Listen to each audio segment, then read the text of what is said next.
Good morning बच्चों।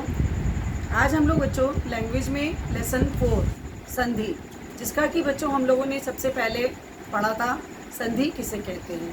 फिर संधि विच्छेद के बारे में जाना था कि संधि शब्द को विच्छेद कैसे करते हैं। फिर हम लोगों ने पढ़ा बच्चों कि संधि के कितने भेद होते हैं, उनके तीनों भेद के बारे में हमने जाना है ना।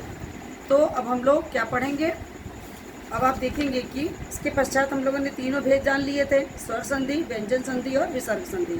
जिसमें से स्वर संधि के हमने आपको 5 भेद बताए। पांचों भेद के बारे में आपने कल जाना, दीर्घ संधि, गुण संधि, वृद्धि संधि, यण संधि और अयादि संधि। आज हम लोग पढ़ेंगे बच्चों पेज नंबर 26 पर आइए, व्यंजन संधि। इसमें देखिए सबसे पहले हमें ये जानना है कि व्यंजन संधि किसे कहते हैं। तो देखिए, जब व्यंजन तथा स्वर के और स्वर तथा व्यंजन के या व्यंजन तथा व्यंजन के मेल से जो विकार, जो परिवर्तन होता है, उसे क्या कहते हैं, व्यंजन संधि। अब हम इसके नियम देखेंगे बच्चों, उदाहरण के तौर पर कि इसमें कौन कौन से नियम के द्वारा हम संधि विच्छेद करते हैं या संधि समझते हैं। देखिए, सबसे पहले हम लोग देखने जा रहे हैं कि वर्ग के प्रथम वर्ण का तृतीय वर्ण में परिवर्तन। देखिए सबसे पहले इसमें क्या है, प्रथम वर्ण तो सबसे पहले आप जान लीजिए कि कौन से होते हैं। का, चा, टा, ता और पा, ये बच्चों वर्ग के पहले वर्ण होते हैं। ठीक है, जब ये आते हैं तो इनके पश्चात बच्चों किसी भी वर्ग का तीसरा या चौथा वर्ण, जैसे गा, घा, जा, झा, डा, ढा, दा, बा, भा, इनके अलावा यार, अला, वा, हा, ये भी अगर कोई इनमें से कोई स्वर आता है बच्चों तो क्या होता है, पहला वर्ण उसी वर्ग के तीसरे वर्ण में परिवर्तित हो जाता है। जैसे का क्या हो जाता है, गा बन जाता है, ता का बच्चों दा बन जाता है और चा का जा हो जाता है। देखिए जैसे दिग्गज, तो यहाँ पर देखिए का विलोप हुआ और इसकी जगह क्या आ गया, गा। तो ये दिग्गज शब्द लिखा हुआ है यहाँ पर, देखिए का में गा, आधा गा और पूरा गा मिला के लिखेंगे हम लोग। सेकंड देखिए कि वर्ग के पहले वर्ण का क्या होता है बच्चों, पांचवें वर्ण में परिवर्तन। अभी मैंने आपको पहले बता दिया कि पहले वर्ण कौन से होते हैं। अब आप देखेंगे पांचवा वर्ण कौन सा होता है, डा, इया, अड़ा, ना और मा, ये होता है। और ना या मा वर्ण आता है। ठीक है, जैसे देखिए वाक प्लस मय, क्या बना, वांग मय। यहाँ पे क्या हो गया, देखिए बच्चों का था, का के बाद माँ आया था, इसलिए यहाँ पे क्या प्रयोग हुआ, अंगा का प्रयोग, पांचवें वर्ण का।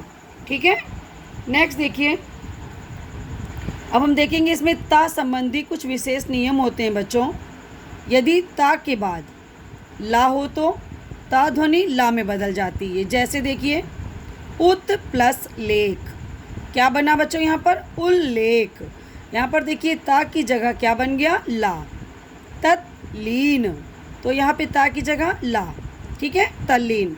इसी तरह से देखिए ता के बाद यदि चा या छा हो तो ता का चा हो जाता है। उच्चारण, यदि ता के बाद शा आए तो ता और चा तथा शा का क्या बन जाता है बच्चों, छा। जैसे तत्शिव, तच्छिव। यदि ता के बाद जा या झा हो तो ता का हो जाता है। जैसे सत प्लस जन, क्या बना शब्द, सज्जन। इसी प्रकार से ता के बाद टा हो तो ता का टा हो जाता है। ठीक है, तत्टीका, तो क्या बना, तट्टिका। ता के बाद यदि डा या ढा हो तो ता का ढा हो जाता है बच्चों। ठीक है, डा। जैसे उड्डयन, तो उड्डयन हो गया, यहाँ पे ता की जगह सेकंड डा, देखिए डबल डा बन गए। ठीक है, फिर देखिए ता के बाद यदि हा हो तो ता और दा और हा का क्या बन जाता है बच्चों, धा। उद्धार, तो यहाँ पे क्या हो गया बच्चों, उद्धार।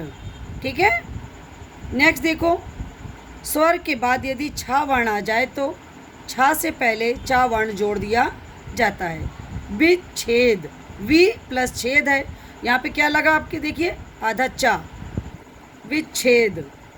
सा से पहले यदि आ के अतिरिक्त कोई अन्य स्वर आए तो सा का सिटी वाला सा बन जाता है। जैसे अभिषेक, तो जब इसको शब्द हमने बनाया तो यहाँ पर सादा सा की जगह क्या बन गया बच्चों, पेट चिरा सा।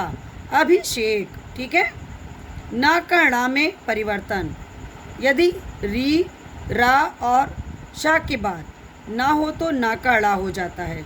रामधन अयन, रामायण। माँ संबंधी नियम देखिए, माँ के बाद यदि का से माँ का कोई व्यंजन आए तो माँ उसी वर्ग के अंतिम वर्ण के अनुसार बदल जाता है। तो माँ वर्ण का बच्चों पंचम वर्ण या अनुस्वार बनना, जैसे सम प्लस कल्प, संकल्प, ठीक है।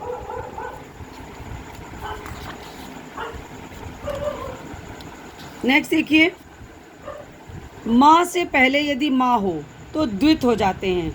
अर्थात देखिए, यदि शब्द में सम प्लस मति दोनों जगह माँ होते हैं, अगर लास्ट वर्ण और पहला वर्ण अगर माँ है तो क्या हो गया बच्चों, देखिए सम्मति। एक माँ क्या हो गया है, आधा हो गया है, ठीक है। इसको क्या बोलते हैं, द्वित व्यंजन ना। नेक्स्ट देखिए, माँ के बाद यदि या रा ला वा श सा सा हा जैसे कोई भी वर्ण हो तो माँ का हमेशा क्या हो जाता है बच्चों, ये देखिए अनुस्वार हो जाता है। सम प्लस स्मरण, संस्मरण, ऊपर बिंदी लग गई तो इसका मतलब ये क्या हो गया बच्चों, ये अनुस्वार में बदल गया, ठीक है। अब हमारे पास है, ये तो था हमारा व्यंजन संधि। अब है विसर्ग संधि, तीसरी संधि है आपकी विसर्ग संधि।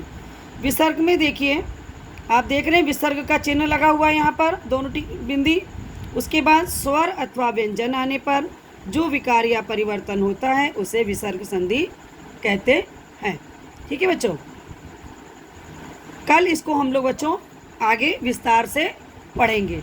इसको आप अच्छी तरह से विसर्ग संधि को पढ़ लीजिएगा। थैंक यू बच्चों।